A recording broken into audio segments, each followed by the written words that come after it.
الحمدللہ ہم نے ہزاروں نہیں لاکھوں کو بتایا اور لاکھوں میں اس کا ہم نے نتیجہ پازیٹو پایا کہ اگر آپ بدلنا چاہتے ہیں مگر سوچتے ہیں کہ میرا نفس میرے قابو میں نہیں، تو روزانہ عشاء کے بعد 2 رکعت صلاۃ التوبہ پڑھ کر دعا مانگنے کا معمول بنا لیں۔ یہ روز کا معمول بنا لیں۔ 1 دفعہ گناہ کیا، 2 دفعہ کیا، 1000 دفعہ کیا، لاکھ دفعہ کیا، جتنا مرضی کیا، بس یہ معمول شروع کر دیں کہ روزانہ گناہ کریں، فرق نہیں پڑتا، صرف 2 رکعت توبہ پڑھ کے اللہ سے دعا مانگنے کی نیت کر لیں، اور یہ روز پڑھیں، نیت رکھیں کہ میں نے گناہ چھوڑنا ہے۔ آپ اس کی برکت دیکھنا، چند دنوں کے اندر اللہ تعالیٰ دل کے اندر اس گناہ سے نفرت کر دیں گے اور اس گناہ کے ماحول سے آپ کو اپنی رحمت کے ساتھ اللہ نکالے گا۔ جو لوگ کہتے تھے نا کہ ہم قسم کھا سکتے تھے کہ ہم اس گناہ کو نہیں چھوڑیں گے، اللہ نے 2 رکعت اس معمول کو بنانے پر اس گناہ سے بھی جان چھڑوا دی۔ حتیٰ کہ یورپ کے ماحول میں بعض شرابی کہنے لگے کہ ہم چھوڑنا چاہتے ہیں لیکن یہ زندگی کا حصہ بن گئی ہے، ہم چھوڑ نہیں سکتے۔ ہم نے کہا 2 رکعت نفل پڑھنا شروع کر دو۔ ڈائریکٹ اس کو کہنا کہ چھوڑ دو، یہ اس کے لیے بوجھ ہوتا ہے۔ آپ اس کو کوئی ڈویبل چیز بتائیں جو وہ کر سکتا۔ ہم نے کہا بھائی ہم تو آپ کو یہ کہہ رہے ہیں کہ 2 رکعت نفل روزانہ باقاعدگی سے پڑھو، توبہ کی نیت سے پڑھو اور روز دعا مانگو، بس اتنا کام کر لو۔ اس نے کہا یہ تو میں ساتھ کر لوں گا۔ اب شراب بھی پی رہا ہے، توبہ کے نفل بھی پڑھ رہا ہے، شراب بھی پی رہا ہے، توبہ کے نفل بھی پڑھ رہا ہے، مگر یہ چیز زیادہ وقت چل نہ سکی۔ کچھ ہی عرصے کے بعد اللہ نے بالآخر اس کو توبہ کی توفیق عطا فرما دی۔ ہمارے پاس کئی نوجوان آئے، حضرت ایک لڑکی کے ساتھ ایسا تعلق بن گیا ہے کہ میں اس کے بغیر نہیں رہ سکتا، اور شرعی تعلق بھی نہیں، غلط تعلق ہے۔ بھائی نفل پڑھو، حضرت نے نفل تو پڑھوں گا، تعلق نہیں چھوڑتا۔ ہم نے کہا بھائی ہم نے تعلق چھوڑنے والی تو بات ہی نہیں کی، ہم نے تو سننے کے بعد کہ آپ اس تعلق میں گرفتار ہیں، آپ ایک دوائی دی ہے، بس آپ اس کو استعمال کریں، پھر اس کی جو تاثیر ہوگی وہ آنکھوں سے دیکھنا۔ الحمدللہ کہ چند ہی دنوں میں یہ 2 رکعت صلاۃ التوبہ جو بندہ پڑھ لیتا ہے، اللہ اس کی برکت سے دل کی دنیا کو بدل کر۔ تو جو نوجوان یہ سوچے کہ میں گناہ کرتا ہوں چھوڑ نہیں سکتا، تو بھائی وہ یہ سوچے کہ میں نہیں چھوڑ سکتا، میرے پروردگار کو مجھ سے چھڑوا سکتا ہے نا۔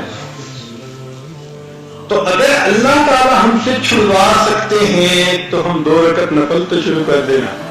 پھر اس 2 رکعت کی برکت دیکھنا، مانگے اللہ سے۔ بھلے شروع میں لگے کہ میں دکھاوا کر رہا ہوں، ریاکاری کر رہا ہوں، چھوڑنے کا تو اندر ارادہ نہیں، اور پیر صاحب کو خوش کرنے کے لیے میں نے ہاں کر دیا تھا، بالکل فکر نہ کریں، کرنا شروع کر دیں۔ نماز نماز ہے، ان الصلاۃ تنہی عن الفحشاء والمنکر، قرآن مجید کی مہر لگی ہوئی ہے، آپ عمل کر کے تو دیکھیں۔ تو اللہ رب العزت بالآخر بندے کے دل میں گناہوں سے نفرت ڈال دیتے، اور جب اللہ تعالیٰ کی مہربانی ہو جاتی ہے پھر اللہ تعالیٰ گناہوں کو بھی نیکیوں میں تبدیل فرما دیتے ہیں۔ وہ چشم محبت تو جو رائے محبت ہے، وہ چشم محبت تو جو رائے محبت، جو رائے محبت کا مطلب محبت کی متلاشی، وہ چشم محبت تو جو رائے محبت ہے، کر کے تو کوئی دیکھے یارانہ ذرا ان سے۔ چند وہ دعائیں جو صبح و شام کی ہیں، عام طور پر روزانہ پڑھ سکتے آدمی، اور ان کے پڑھنے سے نام اعمال کے شروع میں اور نام اعمال کے اخیر میں نیکی لکھی جا سکتی ہے۔ وہ دعائیں بھی سن لیں۔ ابو ہریرہ رضی اللہ عنہ نے روایت کی، اس کو امام نسائی نے اور ابن حبان نے اس کو روایت کیا کہ ابو ہریرہ رضی اللہ عنہ فرماتے ہیں کہ نبی علیہ الصلوۃ والسلام نے فرمایا کہ جب بندہ سونے کے لیے اپنے بستر پر آئے اور یہ دعا پڑھے، لا الہ الا اللہ وحدہ لا شریک لہ لہ الملک ولہ الحمد وہو علی کل شیء قدیر ولا حول ولا قوة الا باللہ العلی العظیم سبحان اللہ والحمد للہ، غفرت لہ ذنوبہ او خطایاہ، اس دعا کے پڑھنے سے اس بندے کے گناہ اور خطائیں معاف کر دی جاتی ہیں، وَإِن كَانَتْ مِثْلَ زَبَدِ الْبَحْرِ، وفی روایہ وَلَوْ كَانَتْ أَكْثَرَ مِنْ زَبَدِ الْبَحْرِ، اگرچہ اس کے گناہ سمندر کی جھاگ کے برابر کیوں نہ ہوں، اور ایک روایت میں ہے کہ سمندر کی جھاگ سے بھی زیادہ ہوں گے، پھر بھی اس کے گناہ معاف کر دیے جائیں گے۔ تو اب اس دعا کو پڑھنا زندگی کا معمول بنا لیں۔ کس قدر آسان ہے اللہ رب العزت کی نعمتوں کو لینا۔ چنانچہ ایک دوسرا عمل بھی ہے، وہ بھی لیٹتے وقت کیا جاتا ہے، یک نہ شد دو شد، ایک نہیں بلکہ دو عمل۔ چنانچہ ابو سعید خدری رضی اللہ تعالیٰ عنہ روایت کرتے ہیں، کنز المال میں یہ حدیث مبارکہ ہے کہ جب کوئی بندہ لیٹنے کے لیے اپنے بستر پہ آئے اور پڑھے استغفر اللہ الذی لا الہ الا هو الحی القیوم واتوب الیہ 3 مرات، 3 مرتبہ یہ پڑھ لے، غفرت لہ ذنوبہ، اس کے گناہ معاف ہو جاتے ہیں، وَإِن كَانَتْ مِثْلَ زَبَدِ الْبَحْرِ، اگرچہ وہ سمندر کی جھاگ کے برابر ہوں، وَإِن كَانَتْ عَدَدَ وَرَقِ الشَّجَرِ، اگرچہ ساری دنیا کے درختوں کے پتوں کے برابر ہوں، وَإِن كَانَتْ عَدَدَ رَمْلٍ عَالِجٍ، اگرچہ ساری دنیا کی ریت کے ذرات کے برابر کیوں نہ ہوں، اللہ سب کو معاف فرما دیتے۔ اللہ اکبر کبیرہ، وہ کتنا کریم پروردگار ہے کہ جس نے اپنے بندوں کو بخشنے کے لیے کیا کیا آسانیاں پیدا کر دی ہیں کہ 3 مرتبہ یہ استغفار پڑھ کر انسان کے سارے گناہ معاف ہونے کی بشارتیں۔ اور اب ہمیں یہ احساس ہوگا کہ ہم کتنے نالائق ہیں اور کتنے بے وقوف ہیں کہ زندگی کا اتنا عرصہ ان دعاؤں کو پڑھے بغیر ہم نے گزار دیا۔ unparalleled loss، بہت بڑا نقصان کر لیا۔ ہمیں واقعی اس پہ بہت شرمندہ ہونا چاہیے اللہ کے سامنے، اور بہت افسوس کرنا چاہیے، اور آئندہ اس چیز کی امپورٹنس کو دل میں بٹھا کے ان اعمال کو باقاعدگی سے کرنے کا اہتمام کرنا چاہیے۔ اچھا، یہ دعائیں تو 2 ایسی تھیں کہ لیٹتے وقت بندے نے پڑھ لی، تو اس کا مطلب یہ کہ جو صفحہ زندگی ہوگا اس کے آخر پر اچھائی لکھی ہوئی ہوگی۔ اب جب انسان کی آنکھ کھلتی ہے تو زندگی کے صفحے کی ابتدا ہوتی ہے، اس وقت کی بھی دعائیں بتائی گئیں۔ چنانچہ نبی صلی اللہ علیہ وسلم نے ارشاد فرمایا کہ جو بندہ بیدار ہو اور بیدار ہوتے وقت وہ یہ پڑھے لا الہ الا اللہ وحدہ لا شریک لہ،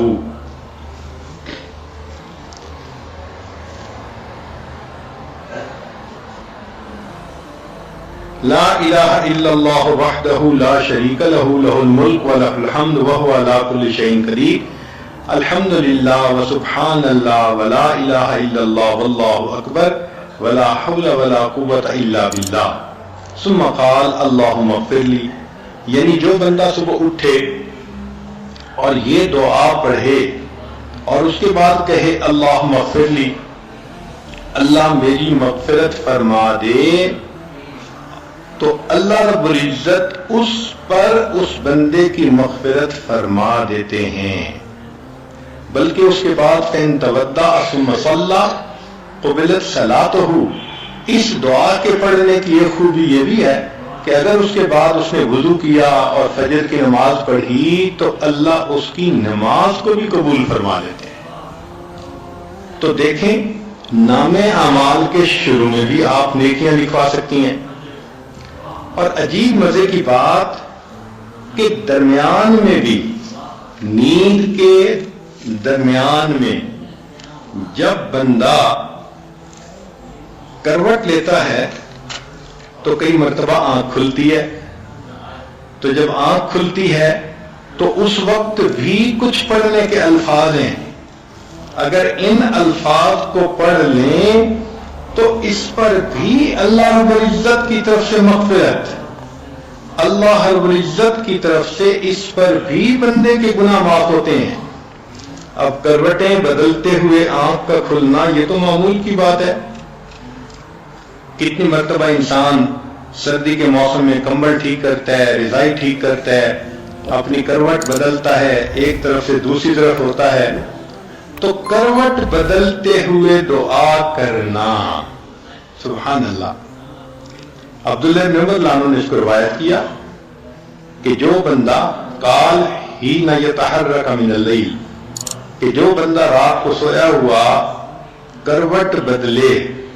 اور 10 مرتبہ کہہ دے بسم اللہ و سبحان اللہ و آمنت باللہ و کفرت بالطاغوت، تو ان کے پڑھنے سے اللہ رب العزت اس کے گناہوں کو بھی معاف فرمائیں گے اور ہر اس چیز سے محفوظ فرمائیں گے جس کا خوف اس کے دل میں ہو۔ ذرا توجہ کیجئے گا، یہ بہت بڑی نعمت ہے مشکل کام کہ نیند ہوتی ہے تو اس وقت تو بندہ چاہتا ہے کہ بس میٹھی نیند لے لیں اور دوبارہ آنکھ لگ جائے، تو اس وقت جو جاگنا ہے وہ مشکل معاملہ ہوتا ہے کچھ پڑھنا، لیکن اس وقت کے پڑھنے پر اجر بھی وہ ملا کہ جو اجر عام دعاؤں پر نہیں ملتا۔ کیا کہ آپ کے دل میں کتنی باتوں کا خوف ہوتا ہے، میاں نہ ناراض ہو جائے، اولاد نافرمان نہ بن جائے، بیٹی کے انداز بدلے ہوئے ہیں، اللہ اس کی حفاظت فرمائے، ساس آج کل بہت ناراض ہے، اللہ اس کو راضی کر دے، یا میرے خامن کا کاروبار نہیں چل رہا تو تنگ دستی کا خوف، جو خوف دل میں ہے، یا فلاں مجھ سے بہت حسد کرتی ہے وہ مجھے کوئی نقصان نہ پہنچا دے، یا ہمارے گھر میں چور نہ آ جائیں، ڈاکو نہ آ جائیں، عزت کے لٹیرے نہ آ جائیں، یہ کتنا قسم کا خوف ہوتا ہے۔ تو حدیث پاک میں فرمایا کہ کروٹ بدلتے ہوئے اگر یہ عمل کر لیں گی تو جس چیز کا خوف دل میں ہوگا اللہ تعالیٰ اس خوف کو ختم فرما دیں گے۔ سبحان اللہ، اتنی بڑی نعمت اللہ رب العزت نے عطا فرما دی کہ کروٹ لینے پر وہ نعمت مل گئی کہ سارے گناہ ہی اللہ نے معاف کر دیے، اور جو خوف دل میں لگا ہوا تھا اللہ رب العزت نے وہ خوف بھی دل سے نکال دیا۔ لمبی چوڑی اپنی تسبیحات کرنے کی بجائے ہم وہ کام کیوں نہ کریں جو اللہ کے حبیب صلی اللہ علیہ وسلم نے بتلایا کہ جس پر گناہ معاف ہوتے ہیں۔ چنانچہ حدیث مبارکہ میں آتا ہے دوسرا عمل کروٹ لیتے ہوئے، اس کو انس رضی اللہ عنہ نے روایت کیا اور ابن سنی نے اپنی کتاب میں اس کو نقل کیا۔ فرماتے ہیں کہ جب کوئی بندہ دائیں یا بائیں کروٹ لے ثم یقول، پھر کہے اشہد ان لا الہ الا اللہ وحدہ لا شریک لہ لہ الملک ولہ الحمد یحیی ویمیت وہو حی لا یموت بیدہ الخیر وہو علی کل شیء قدیر، تو جو بندہ کروٹ لیتے ہوئے یہ کہتا ہے یقول اللہ عز وجل للملائکہ، اللہ رب العزت ملائکہ سے فرماتے ہیں انظروا الی عبدی، میرے بندے کو دیکھو کہ اس وقت بھی یہ مجھے نہیں بھولا، لا ینسنی فی ھذا الوقت اشہدکم انی قد رحمتہ، میں فرشتوں تمہیں گواہ بناتا ہوں کہ میں نے ان پر رحمت فرما دی،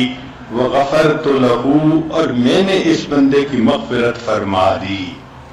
سبحان اللہ، کروٹ لیتے ہوئے ایک مرتبہ پڑھنے پر اللہ فرشتوں کو گواہ بناتے ہیں کہ میں نے اس بندے کے گناہوں کی مغفرت فرما دی۔ اللہ اکبر کبیرہ۔ تو یہ تو اللہ رب العزت کا کرم ہے اور احسان ہے کہ رب کریم نے ہمارے لیے اس طرح راستے کھول دیے کہ ہم آسانی سے اپنے گناہوں کی مغفرت کروا سکتے ہیں۔ اور اب دو باتیں اور ہیں، مختصر سن لیجئے کہ اس کو طبرانی نے روایت کیا، حضرت معاذ رضی اللہ عنہ اس کے راوی ہیں، فرماتے ہیں کہ جو بندہ اللہ رب العزت سے اس حال میں ملے کہ وہ اللہ سے حسن ظن رکھتا ہو، مغفرت کی امید رکھتا ہو،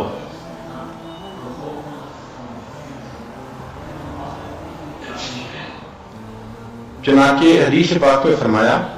ان شئتم، اگر تم چاہو، انبأتکم، میں تمہیں بتا دوں، اول ما یقول اللہ للمؤمنین یوم القیامہ، کہ اللہ تعالیٰ قیامت کے دن ایمان والوں سے سب سے پہلے کیا بات کہیں گے، وَأَوَّلُ مَا يَقُولُونَ،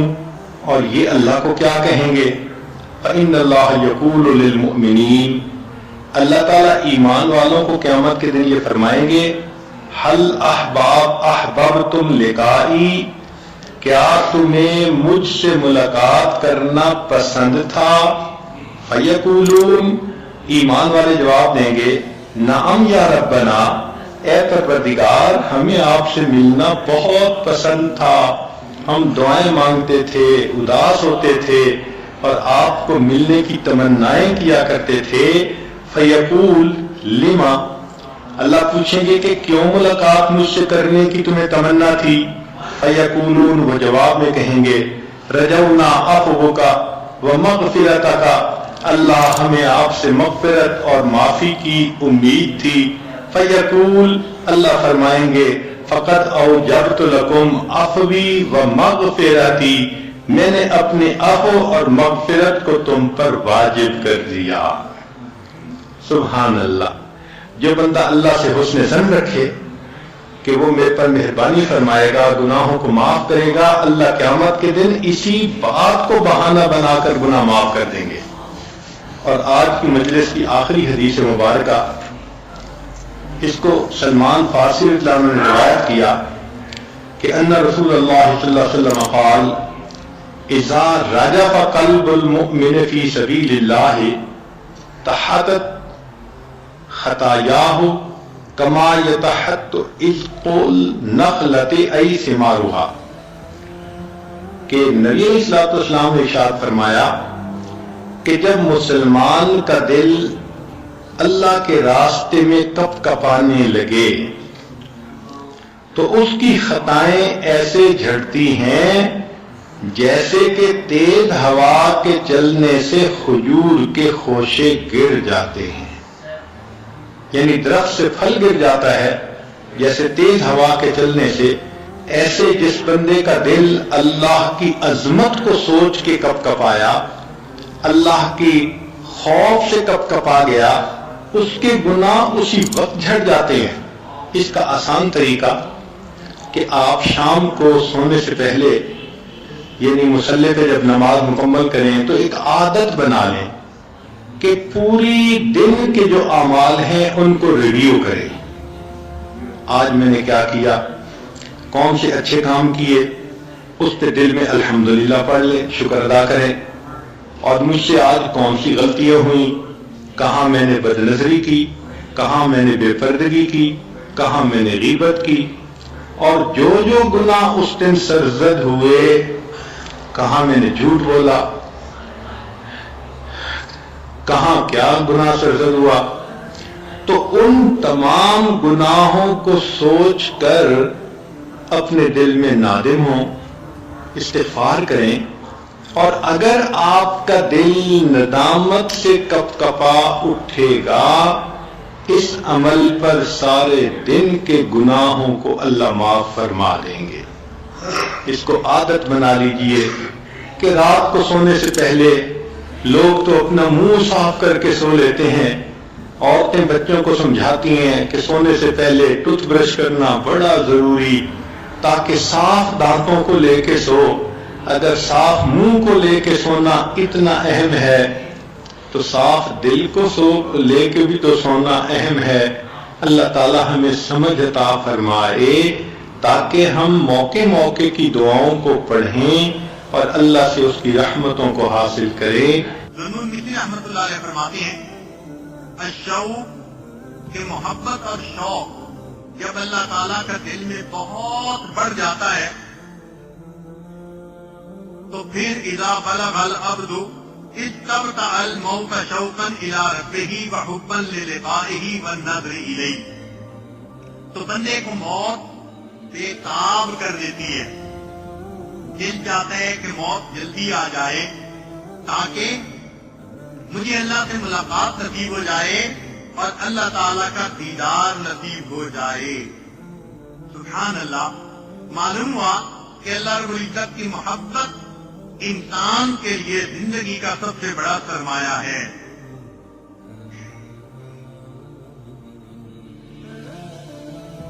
حذیفہ بن یاد رحمۃ اللہ علیہ فرماتے تھے کہ اگر کوئی بندہ یہ کہے اذا قیل لک تحب اللہ،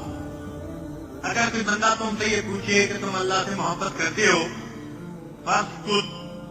فرماتے ہیں کہ جواب میں چپ رہنا، بات مت کرنا۔ عجیب نکتے کی بات بولی، فرمایا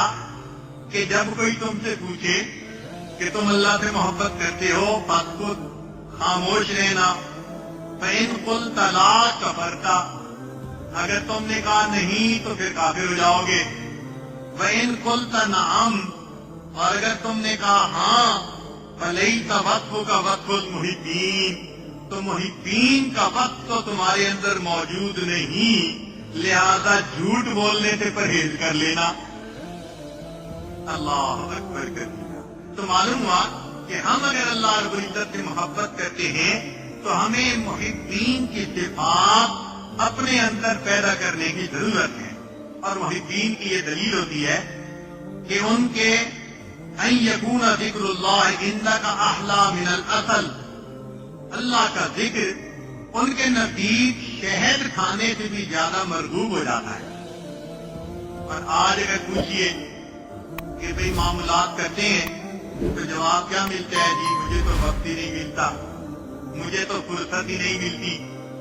تو محبین کی تو یہ علامت نہ ہوئی نا کہ 24 گھنٹے گزر گئے اور مراقبے میں بیٹھنے کی 5 منٹ بھی توفیق نصیب نہ ہوئی،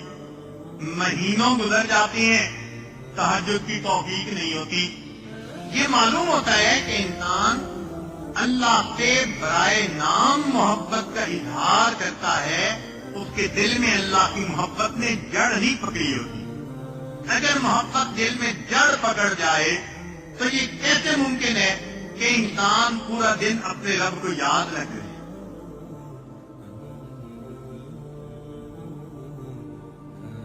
لہذا اللہ رب العزت سے محبت کرنے کے لیے ہمیں چاہیے کہ ہم نیک اعمال دوڑ کر کریں اور گناہوں سے اپنے آپ کو بچانے کی کوشش کریں۔ ایک حدیث مبارکہ ہے، قال اللہ تعالی، حدیث قدسی، وجبت محبتی للمتحابین فیہ، جو ایک دوسرے سے محبت کرتے ہوں اللہ کے لیے، اللہ فرماتے ہیں ان پر میری محبت واجب ہو جاتی ہے۔ والمتجالسین فیہ، جو میرے لیے ہم جلیس بن جائیں، مل بیٹھے، ان کو میری محبت ضرور ملتی ہے۔ والمتداورین فیہ، اور میرے لیے ایک دوسرے سے جو ملتے جلتے ہیں ان کو ملتی ہے۔ والمتبادلین فیہ، اور جو میرے لیے اپنے مال کو خرچ کرتے ہیں ان کو بھی میری محبت نصیب ہو جاتی ہے۔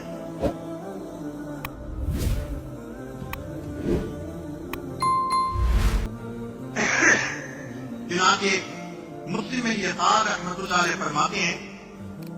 ما تلذذ المتلذذون بمثل الخلوة بمجاد اللہ والانس بمحبته. جن لوگوں کو اللہ کے ساتھ محبت ہوتی ہے